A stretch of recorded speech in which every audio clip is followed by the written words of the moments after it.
பெருமாள் உயிரோட இருக்காரா? ஏன்னா சரிப்பா, ராமர் கிருஷ்ணர் வந்தாருன்னா தெய்வம்னு ஒத்துக்கிறோம். கோவில்ல இருக்கிற பெருமாள் நாம வடிச்ச விக்கிரகம் தானே, அவர் எப்படி பெருமாள்னு கேள்வி கேட்கிறோம். டேக் இட் ஃப்ரம் மீ, அடியன் விளையாட்டுக்கு சொல்லவில்லை, சத்தியமாக சொல்கிறேன். கமலா ஸ்ரீனிவாசன் அப்படின்றவர் ஸ்ரீவில்லிபுத்தூர்லேருந்து கேட்டிருக்கா. அவள் சமீபத்தில் அவளுடைய பேரன் ஆத்துக்கு லண்டனுக்கு போயிருக்கா. அப்போ கோவிலுக்கு போச்சே, அதை சில கேள்விகள்லாம் அந்த பேரன் கேட்டிருக்கா. அதுக்கு 6 வயசு அந்த குழந்தைக்கு. அது கேட்ட கேள்விகள் எப்படின்னா, பெருமாள் உயிரோட இருக்காரா இல்லை இஸ் ஹி டெட் அப்படின்ற மாதிரி கேட்டிருக்குது. அப்படின்னாக்க அவர் எங்கே இருக்கார், எப்படி நம்ம தெரிஞ்சுக்கிறது ஒன்று. ரெண்டாவது, ஹனுமார்னா அதுக்கு ரொம்ப பிடிக்கும், சிரஞ்சீவின்லாம் சொல்லியிருக்கா. ஹனுமார் சிரஞ்சீவி இப்போவும் இருக்கான்னு சொல்றீங்களே, அவர் எங்க இருக்கார் அப்படின்ற கேட்கறது அந்த குழந்தைகளுக்கெல்லாம் அதுங்களுடைய பாஷையில போய் நம்ம எப்படி புரிய வைக்கிறது? நான் இந்த 2 கேள்விக்குமே பெரியவா பாஷையிலையும் பதில் சொல்றேன், குழந்தைகள் பாஷையிலையும் பதில் சொல்றேன். ஏன்னா இது கேட்ட கேள்வி குழந்தை கேட்டிருந்தாலும் நம்ம நேயர்கள் எல்லாருமே பார்த்துட்டு இருக்கா, எல்லாருக்குமா சேர்த்தும் பதில் சொல்றேன், குழந்தைக்கு புரியுற மாதிரியும் பதில் சொல்றேன். முதல் கேள்வி, பெருமாள் ஆக்சுவலாவே விக்கிரகத்துல இருக்காரா? நாம தானே ஒரு விக்கிரகத்தை வடிச்சு வழிபட்டு இருக்கோம், அவர் பெருமாளான்னு கேட்கிறா. முதல்ல பெருமாள்னு ஒருத்தர் இருக்காருங்கிறது உங்களுக்கு எப்படி தெரியும்? கண்ணால பார்த்து தெரிஞ்சிடணுமா? இல்ல. ஏதாவது கெஸ் பண்ணி தெரிஞ்சிடணுமா? இல்ல. சாஸ்திரம், வேதம் சொல்லியிருக்கு நாராயணன் இருக்கான்னு. வேதம் சொன்னதை வச்சுதானே நம்புறோம். அதே வேத சாஸ்திரங்கள் தான் பகவான் அவதாரம் பண்ணுவான்னு சொல்லியிருக்கு. அஜாயமானோ பகுதா விஜாயத்தே, பகவான் பல படிகள்ல அவதாரம் பண்ணுவான். அந்த அவதாரம்ங்கிறது விக்கிரக வடிவில் அச்சாவதாரமாகவும் எடுப்பான். இதை பகவத்கீதையிலே கண்ணபிரான் சொல்கிறான். அஜோபிசன் அவ்யயாத்மா பூதானாம் ஈஸ்வரோபிசன் பிரகிருதிம் சுவாம் அதிஷ்டாய சம்பவாமி ஆத்மமாயையா. அப்ப பகவானை பத்தி அவர் சொன்னதை வச்சுதான் நம்மளால தெரிஞ்சுக்க முடியும். வேதங்கள், ரிஷிகள், ஆச்சாரியர்கள் சொன்னதை வச்சுதான் தெரிஞ்சுக்க முடியும். அங்கேயே இந்த வாக்கியம் ஸ்பஷ்டமா இருக்க. கிருஷ்ணன் சொல்றான், அஜோபிசன் அவ்யயாத்மா, என் பெருமையோ சக்தியோ குறையாதபடி, பூதானாம் ஈஸ்வரோபிசன், நான் ஈஸ்வரனாக அதே தன்மையோடு எந்த தோஷமும் இல்லாமல் வைகுண்டத்துல எப்படிப்பட்ட திருமேனி இருக்குமோ அதே மாதிரி திருமேனியோடு என் சக்தியால், என் சங்கல்பத்தால், என் கருணையால், என் எண்ணத்தால் சம்பவாமி, நான் அவதாரம் செய்வேன்னு பகவான் சொல்றான். இந்த அவதாரம்னு சொல்வது ராமன், கிருஷ்ணன், நரசிம்மன் உள்ளிட்ட அவதாரங்கள் மட்டும் இல்ல, கோவில்ல ரங்கநாதன், திருமலையப்பன் உள்ளிட்ட அவதாரங்களுக்கும் பொருந்தும்னு ராமானுஜர் விளக்குறார். அது எப்படி இந்த அவதாரத்துக்கு பொருந்துமா? அங்கதான் நமக்கு கேள்வி வருது. ஏன்னா சரிப்பா, ராமர் கிருஷ்ணர் வந்தாருன்னா தெய்வம்னு ஒத்துக்கிறோம். கோவில்ல இருக்கிற பெருமாள் நாம வடிச்ச விக்கிரகம் தானே, அவர் எப்படி பெருமாள்னு கேள்வி கேட்கிறோம். இப்ப நான் உங்கள்கிட்ட ஒரு கேள்வி கேட்கிறேன். ஒரு படி தண்ணீர்ல 24 படி பால் கலந்தா மொத்தமா என்ன கிடைக்கும்? பால் தான் கிடைக்கும். எங்க தண்ணி எவ்வளவு கிடைக்கும்? 25 படியா? 25 படி பால் கிடைக்கும். இல்லையே, தண்ணீரும் இருக்கே இதுல, நாம ஊத்தின தண்ணீர் தானே. அப்படி இல்ல, பால் ஒன்ஸ் கலந்தாச்சுன்னா அது மொத்தமா பாலாக மாறிடுறோம். அது போல நாம வடித்த விக்கிரகம்ங்கிறது ஒரு படி பால் மாதிரி. முறைப்படி வேத மந்திரங்கள் சொல்லி நன்னா அவரை நோட் பண்ண சொல்லும்போ, கோவில்ல பெருமாள்னா சும்மா நாம ஒரு சிலையை வச்சு இந்த சிலை தான் தெய்வம்னு வழிபடல. முறைப்படி சம்பிரோக்ஷணம் பண்ணி யாகசாலையில வச்சு இத்தனை கால திருவாராதனம் பண்ணி மந்திரங்கள் மூலமாக, அது பாஞ்சராத்திரமோ வைகானசமோ, அந்த மந்திரங்கள் மூலமாக வேத பாராயணமும் ஆழ்வார் பாசுர பாராயணமும் பண்ணி பெருமாளை அந்த திருமேனியில ஆவாகனம் பண்ணிடுறோம். பண்ணும்போது வைகுண்டத்தில் உள்ள தன் திருமேனியோடு இந்த விக்கிரகத்துல பெருமாள் கலந்துடுறார். எதை போலன்னா, இந்த விக்கிரகம் ஒருபடி தண்ணீரை போல, வைகுண்டத்துல உள்ள பெருமாள் திருமேனி 24 படி பாலை போல, அந்த பால் போன்ற அந்த திருமேனி தண்ணீர் போன்ற இந்த விக்கிரகத்துல கலந்துருத்துனா கலந்தப்புறம் என்ன இருக்கும்? 25 படி பால் மட்டும்தான் இருக்கும். அது போல அதுல பெருமாள் மட்டும்தான் இருப்பார். ஆனா குழந்தைக்கு என்ன தோணும்? எங்கூட அவர் பேசலையேன்னு பேசுவார், பக்தியோடு இருக்கிறவாழ்கிட்ட பேசுவார். இப்போ ஸ்ரீரங்கநாதன் பக்தர்கள்ட்ட பேசியிருக்கார், திருவிளக்கு பிச்சன் என்பவரோடு பேசினார் என்று வரலாறு பார்க்கிறோம். திருமலையப்பன் குறும்பருத்த நம்பி என்பவரோடு பேசினார். காஞ்சி வரதராஜ பெருமாள் திருக்கச்சி நம்பிகளோடு பேசினார். கும்பகோணம் சார்கபாணி பெருமாள் திருமிழிசை பிரானுக்காக படுத்துன்ற நிலையிலிருந்து எழுந்தார். நாச்சியார் கோவில் ஸ்ரீனிவாச பெருமாள் திருமங்கை ஆழ்வாருக்கு பஞ்சசம்ஸ்காரம் பண்ணி வச்சார். ஒரு இடத்துல 2 இடத்துல என்ன பரவாயில்ல, ஒவ்வொரு இடத்துலையும் பெருமாள் பேசியிருக்கார். ஏன், ஆண்டாள் நாச்சியாருடைய பக்திக்கு படுத்துட்டு இருக்க பெருமாள் கருட வாகனத்துல எழுந்து வந்து ஆண்டாள் மாலையிட்டு கல்யாணமே பண்ணிட்டாரே. அப்ப பெருமாள் பேசுவார். ஆனா எங்க தேவை ஏற்படுறதோ அங்கதான் பேசுவார், எங்க பக்தன் இருக்கானோ அங்கதான் பேசுவார். நீங்க சொல்லுங்க, எல்லா தூணுக்குள்ளேயும் நரசிம்மர் இருக்காரா இல்லையா? இருக்கார். ஹிரண்யகசிப்பு மாதிரி உலகத்துல எவ்வளவு திருடன் இருக்கான். ஆனா ஏன் வரமாட்டேங்கிறாருன்னா, அவருக்கு ஹிரண்யகசிப்பு நோக்கம் இல்ல. பிரகலாதனை போல ஒரு பக்தன் இருந்தா ஒவ்வொரு தூண்ல இருந்தும் நரசிம்மர் வர காத்திருப்பார். அது போல ஒரு விக்கிரகத்திலும் உள்ள பெருமாள் நிச்சயம் பக்தர்களோடு பேசுவார். இதை அடியேன்னு சொல்லல, பொய்கை ஆழ்வார் பாசுரம். தமர் உகந்தது எவ்வுருவம் அவ்வுருவம் தானே, தமருகந்தது எப்பேர் மற்ற பேர், தமருகந்து எவ்வண்ணம் சிந்தித்து இமையாதிருப்பரே அவ்வண்ணம் அழியானாம். அதனால பக்தர்கள் எந்த உருவத்துல விரும்பி வழிபடுறாளோ அந்த உருவத்துல பெருமாள் அவளுக்கு காட்சி தருவார். இதை ஸ்ரீபாஷ்யத்துல திவ்வாதி அதிகரணத்துல ராமானுஜர் விளக்குறார். தேவாதீனாம் சமாசயனீயத்துவாய, எல்லோரும் தன்னை வழிபட வேண்டும், தன்னை அண்டணும்னு பகவானே ஆசைப்படுறான். அதற்காக தத்த ஜாத்திய அவாவா கூட்டத்துல போய் பெருமாள் பிறக்கிறாராம். ரூப சம்ஸ்தான அதற்கேற்ற வடிவம், அதற்கேற்ற திருமேனி எடுத்துக்கிறாராம். அப்புறம் குணகர்ம சமன்விதா அதற்கேற்ற குணங்கள் செயல்பாட்டை வெளிப்படுத்துறாராம். ஸ்வகீயம் ஸ்வபாவம் அஜகதேவ, அப்படி வந்தாலும் அவர் பெருமை குறையாதான். கோவில்ல இருந்தாலும் வைகுண்டநாதனுக்கு என்ன சக்தி உண்டோ கோவில்ல இருக்கிற பெருமாளுக்கு அதே சக்தி உண்டு. திருப்பதி பெருமாளுக்கு என்ன பவர் உண்டோ நம்மாத்து சாலகிராம பெருமாளுக்கு அதே பவர் உண்டு. பவரே குறையாது. ஸ்வேச்சையா பகுதா விஜாயத்தே பரப்புருஷனா, தன் இச்சைப்படி இஷ்டப்படி சங்கல்பப்படி பல பல வடிவங்கள் இது போல பகவான் எடுத்துக்கொள்வார் என்று ராமானுஜர் காமிச்சார். அவர் எழுதினதோட இல்ல, ராமானுஜர் வாழ்வில் ஒரு சம்பவமே கேள்விப்பட்டிருப்பேன். ஸ்ரீரங்கத்துல காவிரி கரை மணல்ல ஒரு கல்லை எடுத்து குழந்தைகள்லாம் வச்சு இவர் தான் ரங்கநாதன் சொல்லி மண்ணுருண்டை எல்லாம் அவருக்கு நிவேதனம் பண்ணி உற்சவம் கொண்டாடிட்டு அதை கண்ணும் கண்ணீருமா ராமானுஜர் பார்த்தாராம். குழந்தைகள் மனசுல எவ்வளவு பக்தின்னு. அந்த குழந்தைகள்லாம் முதல் பிரசாதம் அருளப்பாடு ராமானுஜர்னுது. பசங்களுக்குள்ள ஒருத்தனுக்கு ராமானுஜர் வேஷம் போட்டு அருளப்பாடு எம்பெருமானார்னுது.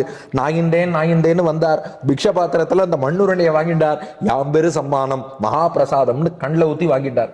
சிஷ்யா கேட்டாளா, என்ன சுவாமி இது மண்ணுருண்டையை போய் வாங்கிக்கலாமான்னா, மண்ணுருண்டைன்னு சொல்லாதப்பா, பெருமாள் திருவாய்க்கு போயிட்டு வந்தா அது பிரசாதம். ஆப்பிளா வாழைப்பழமா இதெல்லாம் முன்னாடி போயாச்சுன்னா பிரசாதம். அது பெருமாளே இல்லை, கல்லு தானே வச்சிருக்காருன்னா. அப்ப ராமானுஜர் கேட்டாராம், எத்தனை சாஸ்திரம் சொல்லியிருக்கு, தமருகந்தது எவ்வுருவம் அவ்வுருவம் தானே. சின்ன பசங்க பிஞ்சு மனசுல பக்தியோட இந்த கல்லுல ரங்கநாதன் இருக்கான்னு நம்பி சமர்ப்பிச்சிருக்கா. அதுல பெருமாள் இருப்பாரா மாட்டாரான்னு கேட்டார். நிச்சயம் இருப்பார். நான் சிஷ்யா போய் பிரசாதம் வாங்கிக்கோங்கன்னு ராமானுஜர். இப்ப பெருமாள் எங்க இருக்காருன்னா எல்லா இடத்துலயும் இருக்கார். பெருமாள் இல்லாத இடம் இல்லை. அப்ப எல்லா இடத்துலயும் இருக்கிற பெருமாளை அந்த விக்கிரகத்தில் இருக்கிறார்ங்கிறத நம்ம பர்சீவ் பண்றோம், புரிஞ்சுக்கிறோம். அதனால அதில் தாராளமாக பகவான் எழுந்தருளி இருக்கிறார். அந்த விக்கிரக வடிவில் பெருமாளை வழிபடுவதுதான் நமக்கு ஏற்றது. இன்னொன்னு குணானுபவம். பெருமாளுடைய குணங்களை நல்லா அனுபவிக்கணும்னா அந்த விக்கிரக வடிவில் பெருமாள் தோன்றும் போதுதான் அவர் சங்கு சக்கரத்தை பார்க்கும்போது அவரோட ஞான சக்தி எவ்வளவு பெருசுன்னு தெரியுது. அவரோட கிரீடத்தை பார்க்கும்போது அவருடைய சுவாமித்துவம், அவர் எல்லோருக்கும் தலைவர்னு தெரியுது. கண்களை பார்க்கும்போது கருணை மிக்கவர்னு புரியுது. அவரோட புன்னகையை பார்க்கும்போது நம்மை காப்பதிலே அவருக்கு உறுதி இருக்குன்னு தெரியுது. திருமார்புல உள்ள லட்சுமியை பார்க்கும்போது நமக்கு பரிந்துரை செய்ய ஒருத்தி இருக்கான்னு தெரியுது. அஞ்சேல்னு அபயமுத்திரை காட்டும் போது நிச்சயம் அவர் காப்பாற்றுவார் என்ற அவருடைய உறுதியை இன்னும் நன்றாக புரிந்து கொள்ள முடிகிறது. திருவடியை சேவிக்கும் போது அவருடைய எளிமை புரியுது. அப்ப இந்த விக்கிரகத்தோடு திருமேனியோடு பெருமாளை அனுபவிக்கும் போது தானே அந்த குணானுபவம்ங்கிறது பூர்த்தியா இருக்கும். ஏன் நம்மாழ்வாரே பெருமாள்கிட்ட சொல்றாரு, இது திருவாய்மொழியில 10 திருவாய்மொழி. பெருமாள் என்ன சொன்னாராம், நான் திவ்யாத்ம சுரூபமா எங்கும் பரவி இருக்கேன், அப்படியே காட்டட்டுமா போதுமான்னு கேட்டார். அது எல்லாருக்கும் பொது. பக்தனாகிய எனக்கு அப்படி இல்லை, நீயானபடி என்னை சூழ வேண்டும். சூழ்ந்தகன்று ஆழ்ந்துயர்ந்த முடிவில் பெறும் பாழையோ, சூழ்ந்ததனில் பெரிய பரணன் மலர் சோதியோ, சூழ்ந்ததனில் பெரிய சுடர்ஞான இன்பமையோ, சூழ்ந்ததனில் பெரிய என் அவாவர சூழ்ந்தாயேன்னு சொல்லி நீயானபடியே என்னோடு நீ சேர வேண்டும் தான் ஆழ்வார் ஆசைப்படுறார். அதனால இது பெரியோர்கள் காட்டிய விஷயம். கோவில்ல அவசியம் பெருமாள் இருக்கார். நாம பாத்துக்கிறோமேனா அவர் எளிமையால அப்படி இருக்கார். யசோதை பார்த்து கொள்ளும்படி கிருஷ்ணன் இருந்தான்னா கிருஷ்ணனுக்கு பவர் இல்லைன்னு அர்த்தம் இல்லை. அது போலத்தான் எளிமையோடு நாம் அவரை கவனிச்சுக்கும்படி நம்ம ஆத்துலயும் கோவில்லையும் இருக்கார். அவர் சாட்சாத் பெருமாள் தான். இத்தனை உதாரணங்கள், லாஜிக்கல் விஷயம், பெரியவா குழந்தைகள் எல்லாருக்கும் சேர்த்து சொல்லிட்டோம். ஆஞ்சநேயர் எங்க இருப்பார்னா 2 பேருக்கும் ஒரே பதில் தான். எங்க ராமாயணம் சொல்றோமோ அங்க ஆஞ்சநேயர் இருப்பார். அந்த குழந்தைக்கு ஆஞ்சநேயரை சேவிக்கணுங்கிற ஆசை இருக்குன்னா டேக் இட் ஃப்ரம் மீ, அடியன் விளையாட்டுக்கு சொல்லவில்லை, சத்தியமாக சொல்கிறேன். குழந்தை தினந்தோறும் ராமநாமம் சொன்னால், ராமாயணம் கேட்டால், ராமாயணம் படித்தால் ஆஞ்சநேயர் குழந்தையை தேடி வருவார். எத்திர ரகுநாத கீர்த்தனம் தத்திர கிருத மஸ்தகாஞ்சலிம் பாஷ்பவாரி பரிபூர்ண லோச்சனம் மாருதிம் நமத ராட்சசாந்தகம்னு ராமாயணம் சொல்லும் எல்லா இடங்களிலும் ஹனுமான் இப்போதும் எழுந்தருளி இருக்கிறார். அவர் நினைச்சா பல வடிவங்கள் எடுத்துக்க முடியும். ஒரே நேரத்துல 100 ராமாயணம் நடந்தாலும் 100 இடத்துலயும் இருப்பார். குழந்தை ராமாயணம் சொன்னால் லண்டனுக்கே ஆஞ்சநேயர் வருவார். அடுத்தது sir, Vidya from pay area. இப்போ நம்ம கோவிலுக்கு போயிட்டு வரச்சே சில பேர் கோவிலில் கொஞ்சம் அமர்ந்துட்டு வரணும் அப்படின்னு சொல்றா. சில பேர் இல்ல உட்காரக்கூடாதுன்றா. அதுல என்னன்னாக்க சிவன் கோவிலா இருந்தா கண்டிப்பா உட்கார்ந்துட்டு தான் வெளியில வரணும் அப்படின்றா. விஷ்ணு கோவிலா இருந்தாக்கா நீ அப்படியே வந்துடணும் அப்படின்றா. இதுல எந்த முறையை நாம் கடைபிடிக்க வேண்டும்? ஓகே, நல்ல கேள்வி. அதாவது சிவன் கோவில் போனா உட்கார்ந்துட்டு வரணும்னு ஒரு வழக்கம் உண்டு. இதை பத்தி அடியனுடைய அன்பர் சங்கரா தொலைக்காட்சியில 1000 பெயர்கள் 1000 பலன்கள்னு லலிதா சகஸ்ரநாமம் சொல்லக்கூடிய ஸ்ரீமான் ராஜசேகர சிவாச்சாரியார், அவர்கிட்ட அடியன் பேசும்போது அவர் ஒரு விஷயம் சொன்னார். அது ஏன் சிவன் கோவில்ல உட்காந்துட்டு வரணும்னு சொல்றாருன்னா அதுக்கு 2 காரணம் இருக்கான். அந்த சைவ ஆகமத்துல சொல்லப்பட்டிருக்கான். முதல் விஷயம் என்னன்னா, ஒவ்வொரு சிவன் கோவில்லையும் ஆலய தேவதைகள்னு இருப்பாளாம். ஒரு சிவபக்தர் சிவன் கோவிலுக்குள்ள போறாருன்னா அந்த ஆலய தேவதைகள் தான் அவரை பாதுகாப்பா உள்ள அழைச்சின்னு போய் எல்லாம் தரிசனம் பண்ணி வச்சு திரும்ப கொண்டு வந்து வெளியில விடுறாளாம். அதனால இவர் கொஞ்ச நேரம் உட்காந்து அந்த ஆலய தேவதைகளுக்கு நன்றி சொல்லிட்டு வரணுமா, அதுக்காக உட்காரணுங்கிறது முதல் காரணம். ரெண்டாவது, உள்ள போய் எல்லாம் வழிபாடை முடிச்சுட்டு வந்து சூன்ய தியானம்னு அந்த உட்காரும் போது எதையுமே சிந்திக்காம இருக்கணுமா. அந்த சூன்ய தியானம் மீன்ஸ் திங்கிங் அபவுட் நத்திங். அந்த மாதிரி இருக்கும்போது, இது சைவத்தில் சொல்லப்பட்ட விஷயம்னு அவர் சொன்னார். அந்த மாதிரி அவ பண்ணும்போது தெய்வத்துக்கிட்ட இருந்து அவளுக்கு ஏதாவது ஒரு குறிப்பு கிடைக்குமா, நீ இந்த பிரார்த்தனையோட வந்த, இதுக்கு இந்த ரூட்ல போ அப்படின்னு ஒரு மன அமைதியும் ஒரு தெளிவும் கிடைக்குமா. அதுக்காக உட்காரணுங்கிற அந்த வழக்கம் உண்டு, இது சிவன் கோவில்களில் உண்டுன்னு அவர் சொன்னார். அதுக்காக சில பேர் என்ன சொல்லிடுறா, அப்ப பெருமாள் கோவில்ல உட்காரவே கூடாது, எழுந்து வந்துடும். அப்படி இல்லை. இப்போ பெருமாளை சேவிச்சதுக்கு அப்புறம் பெருமாள் கோவில்ல உட்காந்து தாராளமா ஆழ்வார் பாசுரங்களை நாம சேவிக்கலாமே, ஸ்தோத்திரங்கள் சேவிக்கலாமே, இருந்து பகவத் குணானுபவத்தை நாம எல்லோருமாக சேர்ந்து பகிர்ந்து கொள்ளலாம், பகவானை பத்தி பேசலாமே. அதனால பெருமாள் கோவில்ல உட்காரவே கூடாதுன்னு அர்த்தம் இல்லை. அதனால பெருமாள் கோவில்ல உட்காரணும் கட்டாயம் இல்லை, உட்காரக்கூடாதுன்னு தடையும் இல்லை. கோவில்ல பெருமாளை சேவிக்கிறதுக்கு முன்னாடியும் உட்காந்துட்டு நம்ம இப்போ ஒரு நிறைய கியூ இருக்கு, இல்லை இனிமேதான் சன்னதி திறக்க போறாங்கன்னா உட்காந்து பாசுரங்கள் ஏதாவது சேவிக்கலாம், ஸ்தோத்திரங்கள் சேவிக்கலாம், பகவானை பத்தி பேசலாம், உபன்யாசங்கள் போல அனுபவிச்சு ரசிக்கலாம், சங்கீதம் பாடலாம், இதெல்லாம் பண்ணலாம். அது போல பெருமாளை சேவிச்சுட்டு வெளியில வந்து பிராகாரத்துல உட்காந்துடணும், நன்னாவே பகவத் குணானுபவம் பண்ணலாம். இன்னைக்கும் ஒப்பிலியப்பன் கோவில்ல பார்த்திருப்பேள், அந்த ஒரு திண்ணை ஒண்ணு இருக்கும், அங்க எல்லாரும் கொஞ்சம் உட்காந்துட்டு தான் போவா. அதனால பெருமாள் கோவில்ல உட்காரக்கூடாதுன்னு எந்த தடையும் கிடையாது. இல்ல, இதுக்கு என்ன ஒரே ஒரு இன்டர்பிரிட்டேஷன் சொன்னா ஒருத்தர் அப்படின்னாக்க, நான் கேள்விப்பட்ட வரைக்கும் நீங்க விஷ்ணு கோயிலுக்கு போயிட்டு வெளியில வரைச்சே மகாலட்சுமி உங்களுக்கு கூட வருகிறார்கள், சிவன் கோயிலுக்கு போயிட்டு வரது பூதகணங்களை அனுப்பி நீ வீடு வரைக்கும் ஒழுங்கா போறியான்ற மாதிரி ஒரு பூதகணங்கள் உன் கூட வரும். அதனால சிவன் கோவில்ல உட்கார்ந்துட்டு அந்த பூதகணங்களை உதறிவிட்டும் விஷ்ணு கோவில்ல நீ உட்கார்ந்து வெளியில வரைச்சு லக்ஷ்மியை கூட்டிக் கொண்டும் வருவதாக ஒரு ஐதீகம்னு ஒருத்தர் சொன்னார். அது எனக்கு சரியா தெரியல. ஒரே அதத்தான் நம்ம ராஜசேகர சிவாச்சாரியர் என்ன சொன்னார், பூதகணங்கள்னு சொல்லாம ஆலய தேவதைகள்னு சொல்லி அந்த ஆலய தேவதைகளுக்கு நன்றி சொல்றதுக்காக கோவில்ல உட்கார்ந்துட்டு வாங்க விட்டார். அது சிவன் கோவில்ல உட்கார்றதுங்கிறத நாம அப்ஜெக்ட் பண்ணல. பெருமாள் கோவில்ல நம்ம தாயார், நீ உடனே வந்தாதான் உன் கூட வருவேன், நீ கொஞ்ச நேரம் உட்காந்துட்டு வந்தா மகாலட்சுமி கூட வரமாட்டேன்னு தாயார் சொல்ல மாட்டா இல்லையா. அதனால தாயார் எப்படினாலும் நம்ம கூட வரத்தான் போறா. வெறும் தாயார் இல்ல, பெருமாளும் சேர்ந்துதான் வர போறார். அதனால பெருமாள் தாயார் திவ்ய தம்பதியாக அவசியம் நம்ம ஆத்துக்கு வருவா. இன்னொன்னு, இது சம்பிரதாயப்படி பெருமாளும் தாயாரும் கோவிலுக்கு வந்ததே எதுக்குன்னா உங்க உள்ளத்துல கூறிக்கொள்ளணும்னு தான் ஆசையாம். நம்ம உள்ளத்துல நேரம் இடம் கொடுக்க மாட்டேங்கிறோம். அதனால கோவில்ல வந்து காத்துன்னு இருக்காரா, நீ உள்ள கதவை திறந்து எப்படா எனக்கு இடம் கொடுக்க போறேன்னு. அதனால நீங்க கொஞ்சம் இடம் கொடுத்தாலே பெருமாளும் தாயாரும் தாராளமா உள்ள வந்துருவா.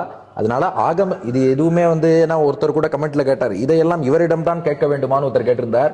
அடியனிடம் தான் கேட்கணும் இல்ல, அடியன் பெரியவாழ்த்தையும் கேட்டிருக்கேன், அவர்கள் அந்த மாதிரி சொல்லலை. பெருமாள் கோவில்ல அதுக்காக உட்கார்ந்ததுனால எந்த தோஷமும் கிடையாது. ஏன்னா இப்போ அது இப்படி சொன்னா என்ன ஆயிடும் அப்படின்னா, பெருமாள் கோவில் உட்காராம விழுந்தடிச்சு ஓடணுங்கிற மாதிரி ஒரு எண்ணம் வந்துடும்.